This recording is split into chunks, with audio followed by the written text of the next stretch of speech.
Hello Virgo, and welcome to your year 2023 Astrology and Horoscope forecast. This is for the Sun or the Ascendant. I'm going to outline first of all how I'm going to approach this presentation. Each year consists of 52 weeks starting with the 1st of January, but the astrological calendar starts on the vernal equinox, the spring equinox, and this year that's the 20th of March. And each time we have an equinox or a solstice, we have a 13-week cardinal quadrant, and I'm going to break the year into those 4 quarters so it's more relatable for you. But I'm also going to look at the lunar eclipse, which occurred on the 8th of November 2022, because that provides a follow-in wind into the first 4 months of this year. The Cardinal Quadrant 4, the last one of 2022, that provides an overlap of 12 weeks into this new year. So that provides a lot of very relevant information. Then of course we have the solar return. That provides the backdrop for the whole of the 12 months. And Mercury, your ruling planet, is retrograde as we begin this year. So I need to share about that in particular. Now, of course, Saturn is going to be moving into your sector of relating on the 7th of March. Pluto moving into the more practical and precise 6th house of Aquarius briefly through to June the 11th from March the 23rd. We also have Mars, the planet of hustle and bustle and desire, right at the top of your scope through to the 25th of March, and that offers opportunities to raise your profile and be more direct and more self-assertive. Then we have that solar eclipse in the sign of Aries, which for you is very much about deep transformations. That's joined by the North Node from the 13th of July for the first time in 18.5 years. But critically, of course, Jupiter, the planet of optimism and good fortune, moves into your sector of travel and expansion from the 16th of May. So that's all really exciting too. More challenging potentially is Venus's transit for 4.5 months through your 12th house. That's certainly going to give you a lot of food for thought in terms of your relationships, but it also can help you to deepen your understanding of your needs around this incredibly important part of our lives. Now, of course, the Virgo new moon, which occurs on the 15th of September, always a critical time, and that's going to be forging a very lively link to Uranus, the planet of change, the planet of restlessness. So much to share with you, and I just wanted to outline to you how I would approach this task. Once we get through the lunar eclipse, the first cardinal quadrant from last year, which provides that backdrop for the first 12 weeks, and then the solar return, I will be going through each of the key dates right through the year, all the new moons, all the information to guide your moves. But if you would like to understand what this year will hold for you personally based on your natal astrology and rise above this zodiac broadcast, if you give me 3 pieces of personal birth data of time, date and place of birth, I will give you your year 2023 forecast. If you order it in 22, you'll get the rest of that year free, plus your roadmap, your character analysis, which can guide you for the rest of your life. And in this special package, 30% off, no 2 charts are the same, totally unique to you. So Virgo, what did that lunar eclipse, that total lunar eclipse of the 8th of November represent for you? Well, I think it was stimulating your desire for change, because the moon was right beside Uranus in your 9th house, which is very much about experimentation, individuality, travel, expansion, and adding variety to our life. But on the other side of the heavens was the sun in your third house of everyday communications.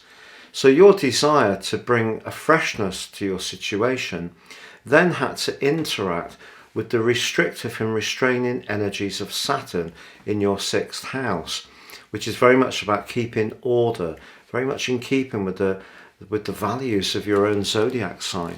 So I think that created quite a lot of nervous tension as 2023 came to a close. Perhaps you felt overstimulated in some ways, a lot of adrenal energy flowing around you. But then that brings us to the last of the cardinal quadrants of year 2022, which ushers in the arrival of the sun in the sign of Capricorn, which of course shares your earth triplicity. Now, ordinarily, this is a wonderful time for you because right through to the new year, this gives you more desire to interact and be more sociable. But the midpoint on that event was actually in the sign of Sagittarius, and it's squaring up with Neptune. So anything to do with family or emotional arrangements, perhaps to do with the Christmas period, but also coming into this new year for the first 12 weeks, may prove to be a little bit confusing, or perhaps it's hard to get the certainty which is so important to your sign. Also, Mars in your 10th house, which is loud and proud, opposite the more reflective moon in the 4th house. So demands generally can make you feel, I think in the early part of this year, a bit reactive. Also, the sun in the sign of Capricorn, your 5th house, where you express joy, affection, pleasure, is in a square with Jupiter in your 8th house, very much to do with money and longer term finance, but also where we're intimate with others. But Jupiter, of course, is very much the planet of spirituality, but also of freedom. So I feel that if there is somebody that's really attracting you in the early part of the year, you may surprise yourself by how you may push yourself outside your comfort zone to investigate the possibility. And that brings us to the turn of the year. And this energy provides such a lot of information to guide your moves for the whole of 2023. So Mars is right at the top of your scope in your 10th house. It is in retrograde, but this does give you an opportunity to be more confident and assertive. Now, whereas Jupiter was somewhat clashing with the Sun on that winter solstice, actually Jupiter and Mars are aligned perfectly for you as you go into the new year. So if one of the changes that you want to bring about to your life is how you earn money, and you want to be more entrepreneurial, that Mars-Jupiter connection is fantastic. It really gives you a lot of encouragement to believe in what you're trying to do. However, your ruler is retrograde at the turn of this year and in house 5. House 5 about affections, about your love life, about your social situation. So expect all through 2023 that you have to work even harder at making sure that side of your nature that likes to be very well organized is not in any way jeopardized by distractions, or perhaps it's other people's communication with you that could prove to be less than reliable. So when it comes to your desire to express yourself, you could rethink in a big way in 2023. But a fated link between Venus and Pluto. If you want to bring new love into your situation, this really amplifies the opportunity. But Venus and Pluto often leads to a degree of politics. So if you're in a relationship where you always feel that someone is trying to leverage a point against you, that could start to make you unhappy. But Venus conjunct Pluto really encouraging you to try to achieve the deepest level of enrichment when it comes to your love life or your personal expression, and particularly around your talents.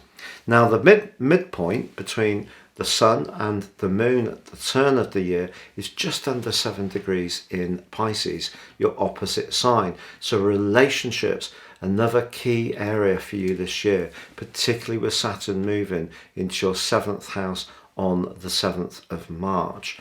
But that midpoint clashes with Mars in your 10th house. So your desire to do better in terms of your work, perhaps change your approach, may not fit well with what a partner wants from you. But your desire to push forwards and to be more successful could push back on what they want. Now, by January the 12th, Mars ends its retrograde in your 10th house.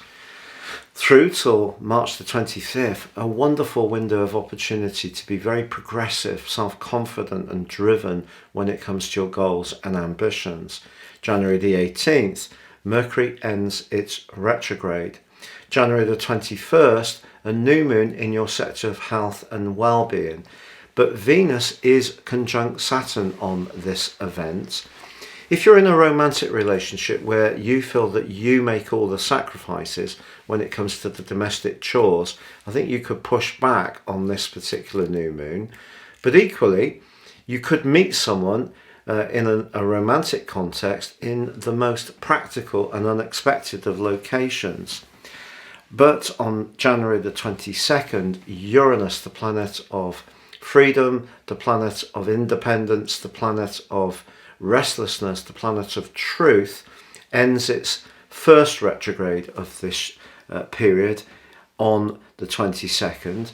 So if you have really been thinking very, very carefully about how much freedom you have, how much freedom you need, are you traveling and exploring as much as you want? Can you be quite as spontaneous as you would like?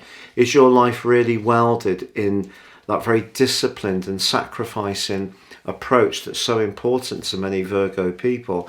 That's good. Virtue's excellent, but not if it pulverizes our passion. So I think Uranus coming to an end of its retrograde, it's given you a lot of food for thought, I feel, during its retrograde.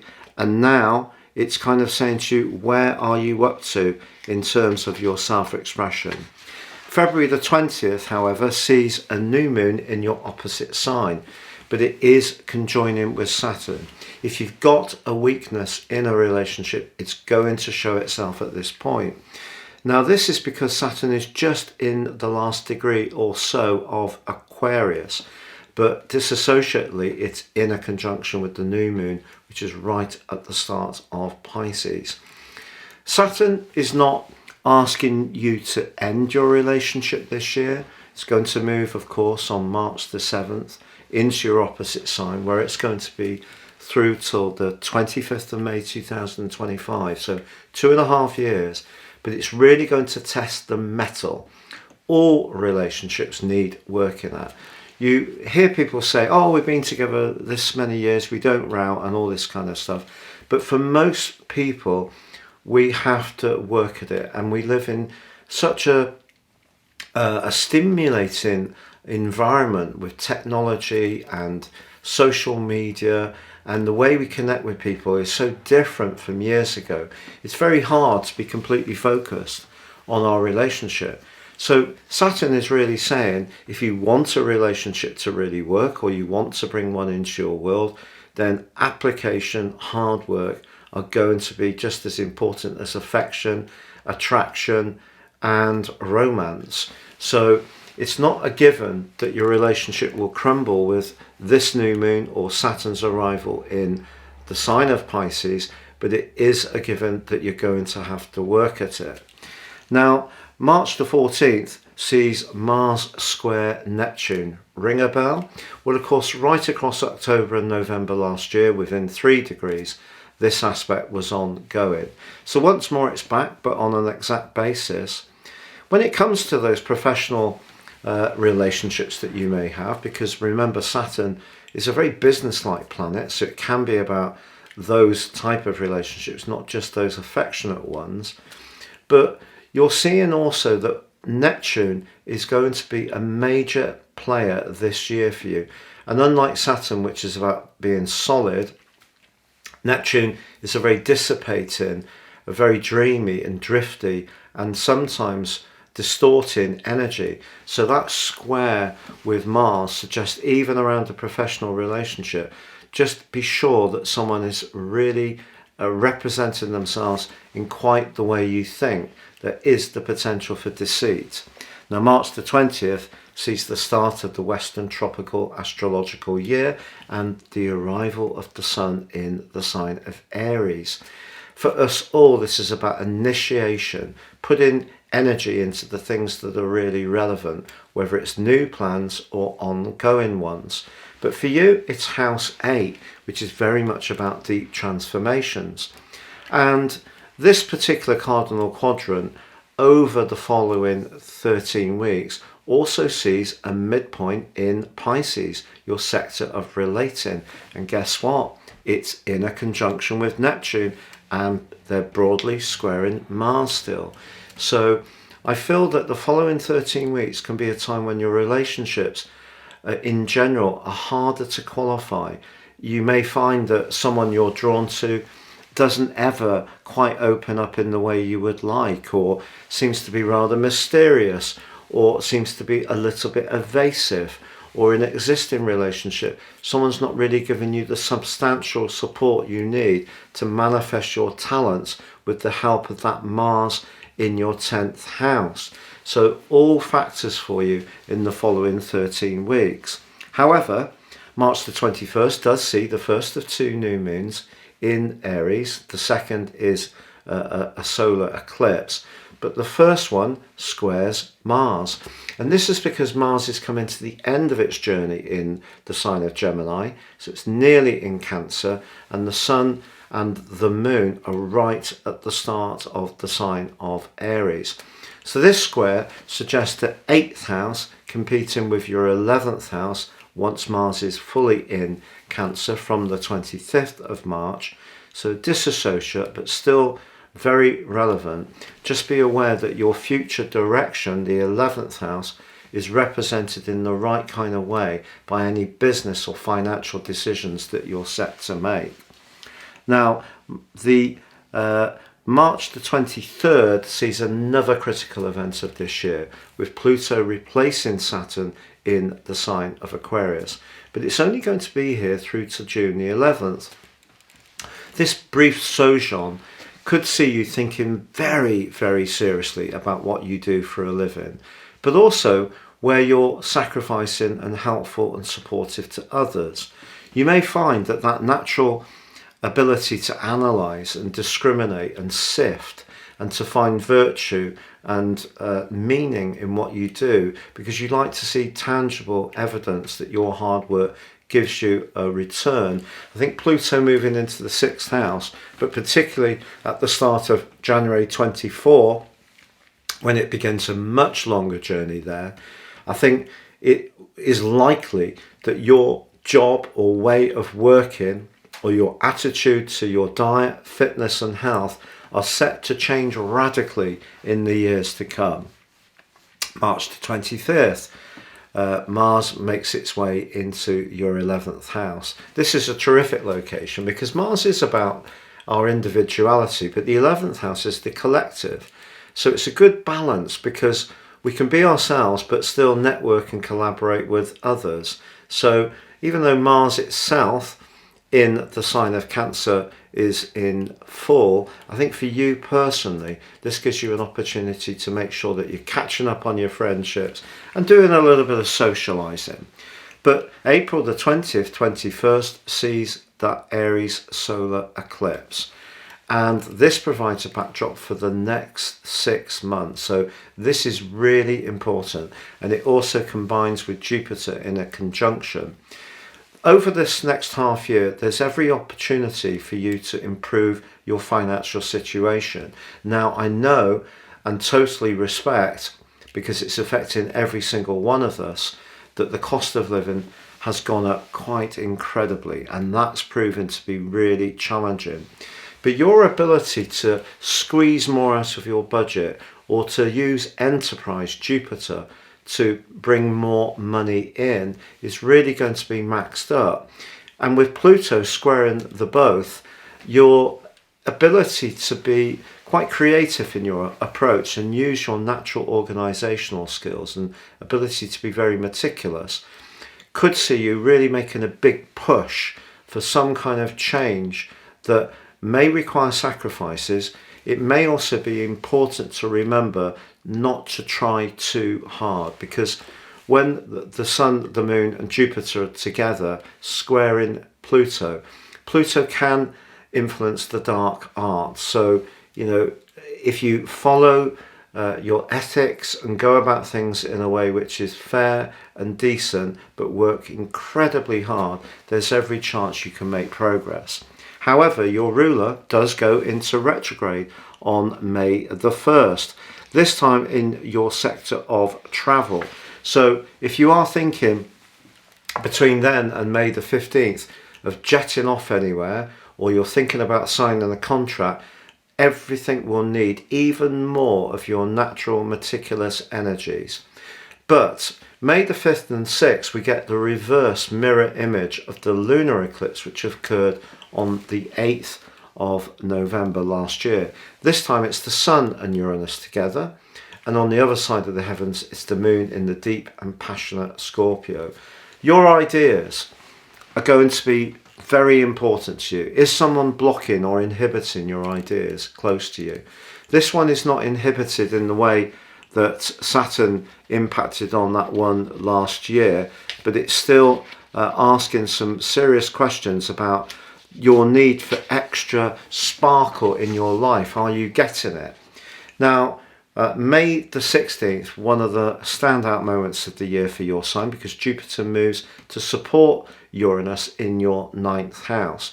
Now, because Jupiter in its rulership of Sagittarius is very much 9th house energy, if you've ever thought of doing a course of higher education or some professional qualifications, or you'd like to go on that backpacking tour around the Far East, or you would like to break out of some kind of limiting lifestyle, Jupiter is going to give you enormous support in the following year and 9 days. Yes, you get 9 bonus ball days on Jupiter's journey through your 9th house. Jupiter also likes being Taurus because, a bit like your penchant for seeing practical and tangible results, so does Taurus like that because you're earth signs. And very similar to the Pentacles in Tarot, essentially. Now, from May the 17th through till June the 16th, a big stroke of fortune could break for you. And it could be linked to something internationally, or a connection with someone at a distance. It may be that your natural philosophies or ideas are going to gain greater currency, and people are going to be attracted to what you have to say. That aspect becomes exact on the 1st of June. So if you do travel during that period, I think it could be an exciting time for you, a time of real discovery, especially if you are interested in not just having a nice time on the beach, which many of us really love, and doing lots of swimming. If you have some days out exploring local culture or historical artifacts, that type of thing will really, really please you. Now, the Taurus new moon aids this desire for expansion on May the 19th, and it forges a great sextile to Mars in your 11th house. Getting away with a group of people could be absolutely perfect for you at this time. May the 20th, however, brings up a complication for the following 6 weeks. Mars moves into your 12th house. The 12th house has a tendency with Mars to see us suddenly become much more conscious of old issues. Whether it's separations, abandonments, bullying, that, in one shape or another, many of us will have experienced. Any kind of hurt, Mars in the 12th house, however much we think we've worked our way through all of this, Mars in the 12th house can suddenly activate a whole load of anger which can come up from the depths, or we can find ourselves quite emotional and tearful. So just be aware of that from May the 20th through till July the 10th. Also on May the 21st, Mars goes opposite Pluto. A bit of an argument can occur. A right is might attitude could be inflicted upon you, or maybe it's you that's trying to stand up for what you believe, but almost desiring that everyone else sees it like you do. Mars and Pluto aspects can be a bit boorish. So it's important to be aware that other people are completely entitled to a different opinion to us. But at the same time, we are entitled to be assertive. But when Mars and Pluto get together in this kind of frisson, it kind of revs up our desire to be right to a maximum degree. So it's brilliant if we want to push ourselves and show a lot more endurance, not so good when it comes to discussions. Now, June the 1st, Jupiter, as I mentioned before, goes into that exact conjunction with the North Node, so delightful. June the 6th, Venus joins Mars in your 12th house. This is a big part of the year for you. It's going to be in your 12th house through till October the 9th. So the 12th house is very delicate for relationships. Now, if you're single, it's possible that someone could come back into your thinking that you've connected with before. It could be an old relationship, but I know old relationships can often have a massive impact on our deeper psychology. And I really wouldn't want you to think, just because Venus is going through the 12th, that it's a given that you could get together with an ex who you still may hold strong feelings for. But what I think it can do is perhaps see you very nostalgic. It could see you getting the photograph albums out or looking digitally and really thinking, what was that about? And trying to understand at a much deeper level the value that that person or that association held in your life.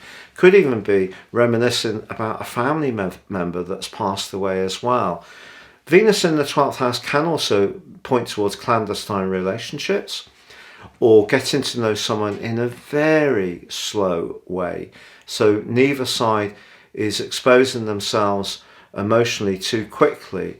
It goes at its own pace. But if you are in a relationship which isn't as you really would like, with Saturn really in a clenching position on your 7th house, and this 12th house transit with Venus and Mars, it could bring some issues more dynamically to the surface.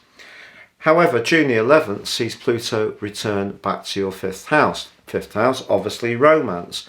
So if you do need to sort of dig deep and talk about something in a profound way with a partner, Pluto will help you at that point.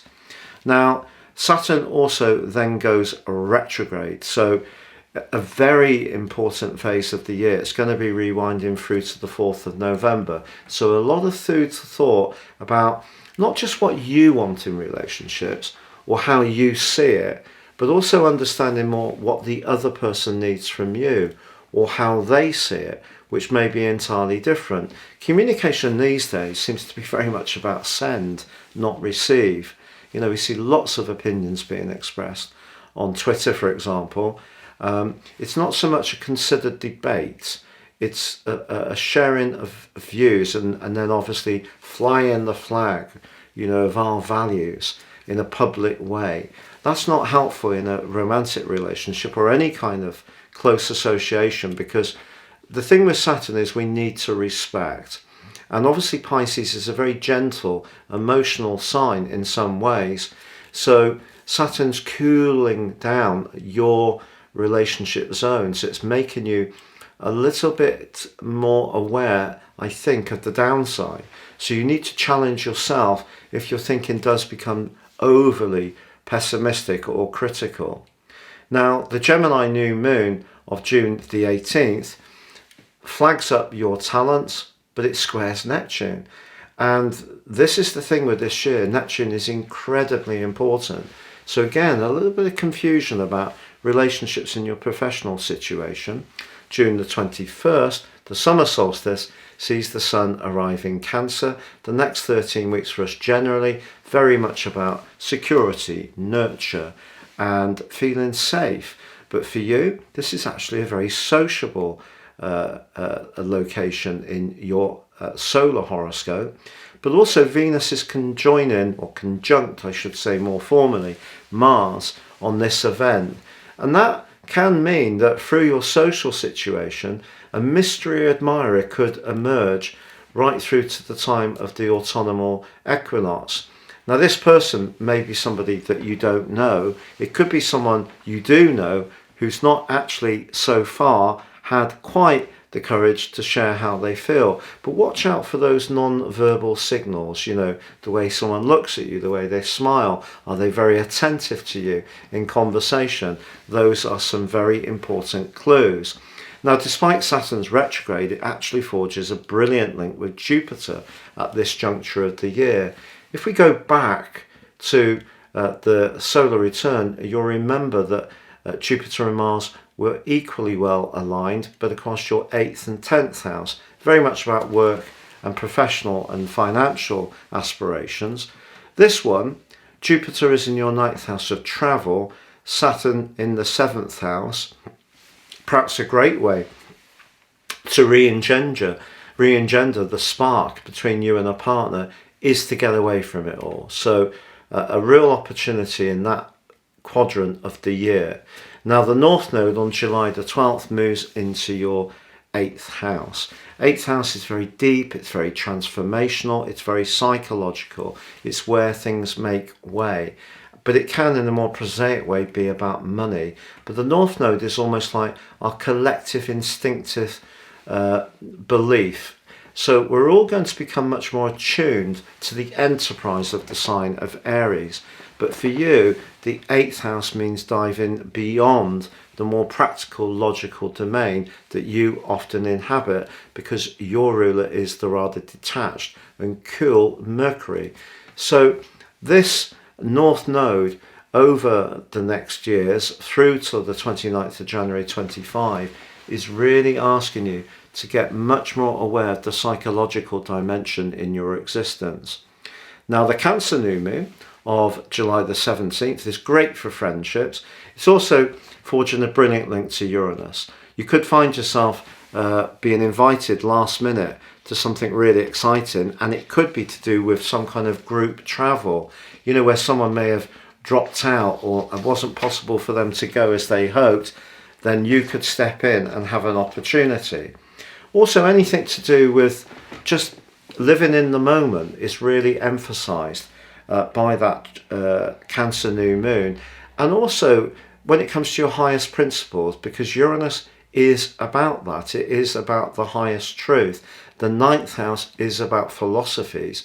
So I think in the following month you can be attracted to people who really share your credo. July the 23rd, however, sees Venus go into retrograde. You go from thinking a lot about the meaning of relationships in your life to thinking even deeper about them through to September the 3rd. August the 1st sees a full moon in your sector of health, work and organisation. A great time to really grapple with those areas. You have a gift for that anyway, but on that event your ruler Mercury is checked by Saturn, and that can create some real coolness around an association you have. And perhaps it is a partnership, maybe it's a work-based relationship. There is actually on August the 1st an absolutely stunning angle between Mars and Jupiter. So they're back again, this time in different location as far as Mars is concerned. So Mars is continuing to move forwards, but once more pushing you to be a bit more daring. August the 16th sees a fabulous new moon in Leo, the sign which is ruled by the sun. So the most important sun-based new moon of the year, but it is in conjunction with that retreat in Venus. Perhaps one of the things you're going to discover this year with all that action in your 7th house, the midpoints, and also Neptune's location there, and obviously Saturn, is that however much you scrutinize things and however much you analyze things, by the time that Leo new moon occurs, you may start to see that what you have, even if it's imperfect, is actually for you in lots of ways just what you need. And that's the danger for us all in any kind of relationship. We start to almost take the benefits for granted and start to just focus on those niggling little domestic differences, which often can really start to needle. And because of the potential for you to be a bit of a perfectionist, not in terms of necessarily keeping all your CDs neat and tidy, which my son's a Virgo, he's got a lot of Virgo, and all his CDs are neat and tidy. But there are other parts of Virgoan nature, that the need for things to be very precise, can be quite wearing for the other person. I'm just being really frank with you. But I think that what that Leo new moon can do is give you proper reverence for what you do have, real appreciation. But that's not to say that you should stick in a relationship that really doesn't work at many levels for you. Now, August the 23rd, your ruler goes into a retrograde in your sign. So this is a big deal, and it's going retrograde through to the 15th of September. Something that's important to you can seem to tread water, frustratingly so. But even if it does get rejigged, by the time it comes out of shadow, which I will share with you in my weekly and monthly forecast in 2023, I think you'll actually see that there was a bigger reason why there was a delay. August the 27th, great opportunity for you to improve your financial situation. A lot of thrust can go into that. August the 29th, Uranus slams on the brakes again for its long retrograde. All the outer planets go through a long annual retrograde. This one's in your 9th house. Are you thinking again about the restrictions on your freedom of movement? Also, August the 31st sees a full moon in your opposite sign, and it's conjunct Saturn. So this is quite ominous, really.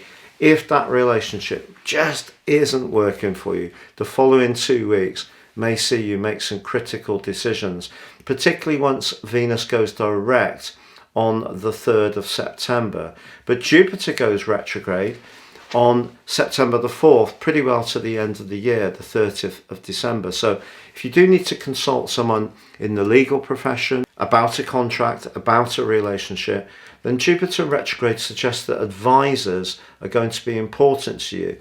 In terms of your desire to expand your knowledge, it's much more likely to be philosophical knowledge rather than practical knowledge, with Jupiter's retrograde from that point. Now, September the 15th, something to really celebrate. The new moon in your sign is in a wonderful sparkling angle to Uranus, the planet of freshness, and it's a time to really go again. And Mercury goes direct on the same day. September the 23rd, we have the third of the year 2003 specific cardinal quadrants, and the Sun moves into Libra. For us all, the next 13 weeks is about relating, but for you, it's about relating to do with money and your values. Now, the midpoint on this one is Scorpio opposite Jupiter. Now, some good fortune can come for you around finances to do with some kind of association in the following 13 weeks. But I must stress that the Sun is in a quincunx with Saturn. That's a tense 150-degree angle. So again, if there's differences between you and someone you're close to, it might be about money. Now, October the 12th sees Mars scurry its way into your 3rd house. Great opportunity to get on the bike, get in the gym, be a bit fitter. The desire to thrust yourself into situations that much greater, but also to express your ideas. October the 14th sees the Libra solar eclipse. So this is the opposite point of the Aries solar eclipse of the 20th, 21st of April. But this one is conjunct Mercury in your 2nd house, but they're opposite the North Node. Once more, I think this can be very good for your financial situation. Whatever headwinds we're all facing, you could be adapting in a very flexible way. Now, the lunar eclipse, which occurs on October the 28th, is in Taurus, the moon's in Taurus, and the Sun is in Scorpio. So that 3rd, 9th house energy, which was really electrified in November last year, but was really dealt quite a crushing blow by the restrictive energies of Saturn. Well, this year, Saturn actually provides a lot of support. So we're really starting to emerge. I think there's going to be a much greater sense of clarity for us all about where finances lie, even if money itself is a little bit more in short supply. November the 1st, a Scorpio new moon also trining Saturn. Saturn's coming back to you. much greater accord and understanding coming in these autumn months. Also, Saturn goes direct on the 4th of November. You may have gained an awful lot of insights into your own needs, your own attitudes, but those of others during its retrograde. December the 12th, however, sees a new moon in your sector of home, but Mars moved into this area on November the 24th, which may have seen you busy trying to make some last minute changes, perhaps for those festive visitors. But the new moon combines with Mars, and that can give you a lot of incentive to change where you live. Could be to move altogether, could be to improve where you are. December the 13th, however, sees once again your ruler go into retrograde once more in Capricorn. So the year comes to an end with a similar kind of feel as the year began. The difference this time, however, is that when the winter solstice occurs on the 22nd of December, so one day further on from 2022, the midpoint is back in Pisces. This time it's conjunct Saturn, so salutary thoughts about relationships, but it's just the Sun, Mercury, even though it's retreating, conjuncting Capricorn, are both forging terrific links with both Saturn and Jupiter. So I think a lot of knowledge around relationships is going to evolve for you this year. A lot of understanding of your need to be a free spirit in some elements of your life, to transform deeply your emotional and spiritual understanding with all that 8th house energy, and the need to not just understand your needs, but understand the needs of the person or people that you're interacting most closely with. So the big news for you this year is a lot of energy in that 7th house, but as the year comes to a close, Jupiter goes forwards on the 30th of December, and I think that's quite an interesting change, because I think what that's going to do is see you with a real desire to go somewhere different, if not for Christmas, but certainly to see in the new year. It's been a real pleasure being with you, Virgo. Thank you so much for joining me. Stay safe and goodbye for now.